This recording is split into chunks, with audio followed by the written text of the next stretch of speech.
ಇನ್ನು ಗಟ್ಟಿಮೀಳ ಸೀರಿಯಲ್ನಲ್ಲಿ ಪ್ರಮುಖವಾದ ಪಾತ್ರವನ್ನು ಇವರು ನಿಭಾಯಿಸ್ತಿದ್ರು. ಇನ್ನು ಈ ಸೀರಿಯಲ್ನಲ್ಲಿ ಅದ್ಭುತವಾದಂಥ ಪಾತ್ರ ಮಾಡೋದ್ರ ಮೂಲಕ ಒಳ್ಳೆ ಹೆಸರು ಕೂಡ ಮಾಡಿದಂಥ ಅತಿ ದೊಡ್ಡ ಕಲಾವಿದರು ಅಂತ ಕೂಡ ಅದನ್ನು ಹೇಳ್ಬೋದು.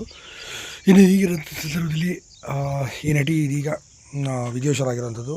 ಇನ್ನು ಇದರಲ್ಲಿ ತುಂಬಾ ಹಿರಿಯರ ಪಾತ್ರ ಮಾಡ್ತಿದ್ರು ಮತ್ತು ತುಂಬಾ ಪ್ರಮುಖವಾದ ಮತ್ತು ನಾಯಕಿಯ ಪಾತ್ರವನ್ನು ಕೂಡ ನಿಭಾಯಿಸಿದರು. ಸುಮಾರು 3.5 ವರ್ಷಗಳ ಕಾಲ ಬಂದಂಥ ಈ ಸೀರಿಯಲ್ ಸುಮಾರು 2,000ಕ್ಕೂ ಅಧಿಕ ಎಪಿಸೋಡ್ಗಳು ಕೂಡ ಪ್ರಸಾರವಾಗಿತ್ತು. ಈ ಸೀರಿಯಲ್ನಲ್ಲಿ ಕಮಲಶ್ರೀ ಅವರು ತುಂಬಾ ಅದ್ಭುತವಾದ ಪಾತ್ರ ಮಾಡಿದಂಥ ನಟಿ ಅಂತ ಹೇಳ್ಬೋದು. ಸದ್ಯ ಈಗ ಬೆಳಗಿನ ಜಾವ 4:30 ಸುಮಾರಿನಲ್ಲಿ ತೀವ್ರತೆ ಎದೆ ನೋವಿನಿಂದ ಹೃದಯಘಾತವಾಗಿ ಕೊನೆ ಸೆಳೆದಿದ್ದಾರೆ. ಇನ್ನೂ ಇವರು ಗಟ್ಟಿಮೀಳ ಸೀರಿಯಲ್ನಲ್ಲಿ ಕೆಲವೊಂದು ಕನ್ನಡ ಸೀರಿಯಲ್ಗಳಲ್ಲೂ ಕೂಡ ಅವರು ಹಿಂದೆ ಕಾಣಿಸ್ಕೊಂಡಿದ್ದು.